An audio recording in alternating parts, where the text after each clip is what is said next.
गोदान दिल्लीयाव सेथि बड'लेण्ड महोत्सव बे दिनै सेथि हाबाफारि बे सेथि हाबाफारियाव नोंथांमोननो जों बड'लेण्ड रादाबनि जानानै फारि फारि जों दिन्थिलांबाय थागोन। नोंथांमोननो बे बड'लेण्ड महोत्सव बे हाबाफारिनि गेजेरजों मा मा खोथाखौ सावरायनाय जायो आरो मा हारिमुनि खोथाखौ दिन्थिनाय जायो आरो सोर दैदेनगिरिफ्रा बेवहाय बाहागो लागोन नोंथांमोननि सायाव जों फारि फारि दिन्थिलांबाय थागोन। आरो दिनै जों मिथिनायाव दिनै भारतनि गाहाय मन्त्रि नरेन्द्र मदि बिथाङाबो बाहागो लागोन दिनैनि बे बड'लेण्ड महोत्सवनि गेजेरजों आरो बिथाङा मा खोथा फोरमायलांगोन बेनि खोथाखौ जोङो नोंथांमोननि गेजेराव जोङो मोनथिहोगोन। दिनै सेथि हाबाफारि आरो गाबोन नैथि हाबाफारि दङ। बे सेथि हाबाफारि हिसाबै बिथांमोना दुलाराय बर' फरायसा आफादनि गोथार आर'ज खन्नाय बे हाबाफारिखौ बिथांमोना मावफुंलांदों आरो नैथि हाबाफारि बायदि बिथांमोना दुलाराय बर' फरायसा आफादनि गोथार फिरफिलाखौ बिरहोदों आरो लोगोसेनो दुलाराय बर' फरायसा आफाद आरो दुलाराय बर' हारिमु आफाद आरो लोगोसेयैनो बर' थुनलाइ आफाद आरो लोगोसेयैनो गान्धी हिन्दुस्तानी साहित्य सभा बे जुथायै बे बिथांमोना दिनैनि सेथि बड'लेण्ड महोत्सवखौ खुंफुंनाय जादोंमोन आरो बेजोंनो लोगोसेनो बिटिआर सरकारनि जे हेफाजाब बिथांमोननि हेफाजाबनि गेजेरजों बड'लेण्ड महोत्सवखौ खुंफुंनाय जादों। दा नैबे समाव नोंथांमोननि गेजेराव जोङो फारि फारि दिन्थिनो लागोन जे दुलाराय बर' फरायसा आफादा बे सेथि बड'लेण्ड महोत्सवनि गेजेरजों मा थांखि लागोन आरो लोगोसेयैनो हारिमु आफादा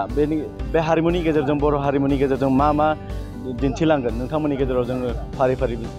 मोनथिहोगोन। दा नैबे समाव जोङो नोंथांमोननि गेजेराव जोंनि आसामनिफ्राय फैनाय आरो बड'लेण्डनिफ्राय फैनाय बिथांमोन दैदेनगिरिफोरा माखासे दैदेनगिरिफोरा बेवहाय दंफैयो। बिथांमोनजों जों माखासे खोथाखौ मोनथिहोनो लागोन नोंथांमोननो। दिनै सेथि सान बे सेथि सानाव नोंथाङा मा फोरमायगोन? बड'लेण्ड महोत्सवनि गिबि सान जोंनि फुंबिलिनि फिरफिला बिरहोनाय हाबाफारिया अलरेडि जोबलांबाय आरो बिनि उनाव माहारिनि बिफा महात्मा गान्धी आरो बड'फा उपेन्द्रनाथ ब्रह्मनो बिबार बावनायाबो जोबलांबाय। बिनि उनाव जोंहा मोनाबिलि 6:30 गुबै हाबाफारिया जागोन। बेयाव माखासे कालचारेल हाबाफारि दङ, नाथाय बिसेस हाबाफारिया जाबाय भारतनि गाहाय मन्त्रि मानगोनां नरेन्द्र मदि बिथाङा गाहाय आलासि महरै गिबि बड'लेण्ड महोत्सवखौ बिथाङा गोथार आखाइजों बेखेवगोन, बिथांनि बिबुंथिजों बेखेवगोन आरो बिथांनि बाहागो लानायानो बर' हारिनि थाखाय बे महोत्सवनि थाखाय आशीर्बाद बायदि जागोन। मिजिंथिदों जे जोंनि जायफोर मावनो गोनां बिथिंफोर दङ हारिमुखौ लानानै थुनलाइखौ लानानै आरो जोंनि माने राव गासै बिथिङाव सोलोंथाइ जोङो हादरनि आरो पृथिबिनि सुबुंनो मोनसे नेसनेल एटेनसन होनानै बड'लेण्ड महोत्सवनि गेजेरजों बर' हारि गायसननायनि आगानसे स्टेप जागोन। बड'फानि जि मोनसे सान्थौ आरो सानस्रि गेरेमसा माहारि दानायनि बेनि मोनसे आगानसे स्टेप जागोन आरो बे गासै मिजिंखौ लानानैनो बड'लेण्ड महोत्सवखौ खुंनाय जादों। गाबोननो जोंहा बर' थुनलाइ आफादनि 73थि गायसननाय सान, बेनि उनाव कालचारेल रेलि दङ, गोजोननि थाखाय सोलोंथाइनि सायाव सावरायनाय दङ आरो टुरिज्म आरो कालचारखौ लानानै इक'नमि आरो इमप्लयमेन्टनि सायाव सावरायनाय जागोन। कालचारेल इभिनिं दङ। गासै हाबाफारिखौ जोङो मोजाङैनो जाफुंसार होनायनि थाखाय गासैबो दिगनि प्रयास बा गासैबो दिगनि नाजानायखौ जोङो लांगासिनो दङ। गोजोन्थों। बेनि गुबै थांखिया नोंथाङा मा फोरमायगोन? बड'लेण्ड महोत्सवआ गिबि खेबनि थाखाय दिल्लीनि इन्दिरा गान्धी इन्ड'र स्टेडियामाव दिनै खुंजादों आरो जोबोद बाख्नायथाव हाबाफारि बेयो। मानो होनबा एफा गिदिर हाबाफारि बड'लेण्ड महोत्सवनि मुङाव आगोलाव लायाखैमोन। गोदो जादोंमोन फिसा फिसौ मेला बा उत्सव, खिन्थु बे बुहुद फिसा गभर्नमेन्टनि खुनु सापर्ट गैयामोन। दा बड'लेण्ड टेरिटरियेल काउन्सिलनि मददजों बे जाफुंनो हमदों आरो नरेन्द्र मदि भारतनि प्रधान मन्त्रि बिथांखौ जों साबायखर होनांगोन जे जोंनि बेबायदि प्रग्रामाव बिथाङा फैनो राजि जादों आरो आसामनि मुख्यमन्त्रि डक्टर हिमन्त बिश्व शर्मा बिथाङाबो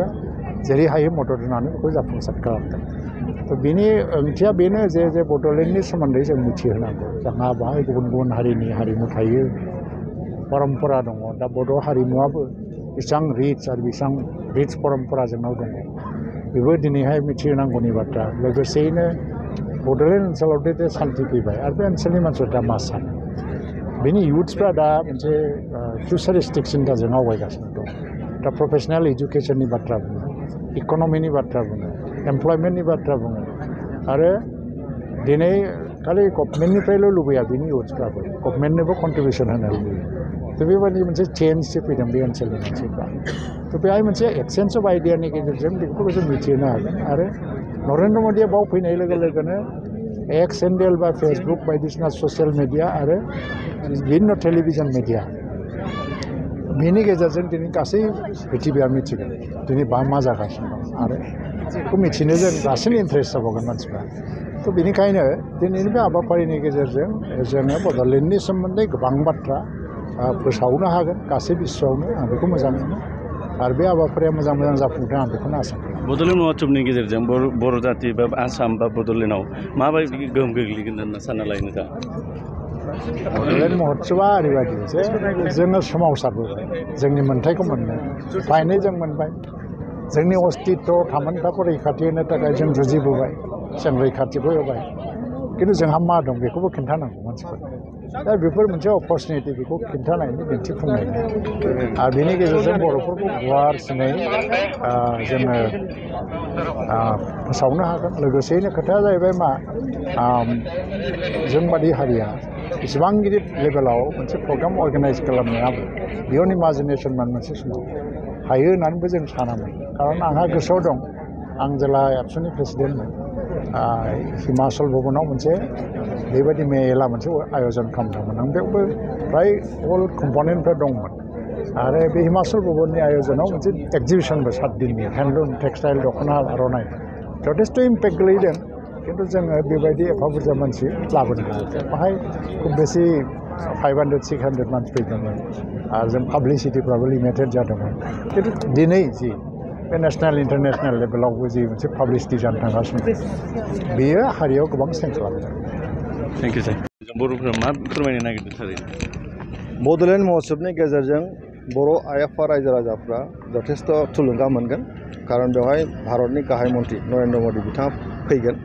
आरो बर'फोरनि राव हारिमु थुनलाइ जौगानायनि फारसे भारत सरकार आसाम सरकारा माबायदि खामानि मावगोन बेनि सायाव मोनसे जों फोरमायथि मोनगोन